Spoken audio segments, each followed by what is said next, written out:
अच्छा सर, मैं तो ये कह रहा कि अगर घर में किसी को हार्ट अटैक का मसला आता है तो घर के जो अफराद है वो किस तरह उसकी मदद कर सकते हैं, किस तरह उनको बचा सकते हैं? सबसे पहले जब भी किसी भी इमरजेंसी के अंदर मामला बनता है जिसमें आपको पता है कि बंदा सांस उस नहीं ले पा रहा और उसका दिल भी काम नहीं कर रहा, उसके लिए सबसे पहले आपने सीपीआर को अप्लाई करना होता है। सीपीआर बेसिकली एक ऐसी स्किल है जिसमें किसी भी बंदे का जिसका दिलो सांस काम नहीं कर रहा, आप उसकी मदद करके उसका दिलो सांस मसनूई तरीके से बहाल कर सकते हैं। तो जब इस तरह का मामला हो तो आप सबसे पहले 1122 के ऊपर कॉल करें, यानी एमरजेंसी नंबर को उसी टाइम एंगेज करें।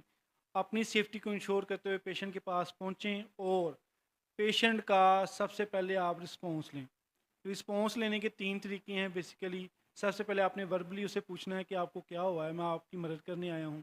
वो आपको रिस्पॉन्स नहीं करता, आपने दूसरा तरीका उसको करना है, शोल्डर 3 दफ़ा टैप कर देने। 3 दफ़ा टैप करने से भी वो आपको रिस्पॉन्स नहीं करता तो आपने उसको पिंच कर देना है अंडर दी आर्म।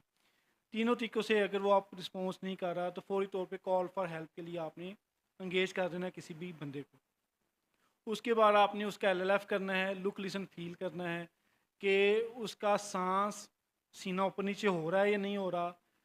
उसके नाक के पास अपना कान लेके जाएं और महसूस करें सांस की गर्माइश या सांस की आवाज़ आ रही है या नहीं आ रही। अगर ये दोनों चीज़ें नहीं आ रही तो फौरी तौर पे आपने क्या करना है, ये जो आपकी सेंटर वाली हड्डी है स्टर्नम और ये जो निप्पल, ये जहाँ पे एक दूसरे को क्रॉस करें वहाँ पे आपने अपना लेफ्ट हैंड रख के उसकी हील को इस तरह रखना है कि आपका बाजू बिल्कुल सीधा हो जाए और आपका बाजू का शोल्डर और आपकी फिस्ट 90 के एंगल पे आ जाए और दूसरा बाजू आपने उसके अंदर इस तरह लॉ कर देना है।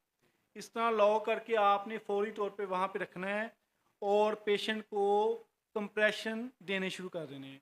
1 मिनट के अंदर आपने पेशेंट को 100 से 120 दफ़ा 2 से 2.25 इंच उसको कंप्रेस करना है और उसको रिकॉइल होने देना है। यानी जब आपने एक दफ़ा सीने को दबाना है तो सीने को वापस आने देना है ताकि उसके अंदर एक्सचेंज ऑफ गैसेस हो सके और जो डीऑक्सीनेटेड ब्लड है, ऑक्सीजनेटेड ब्लड है, उनकी सर्कुलेशन हो सके।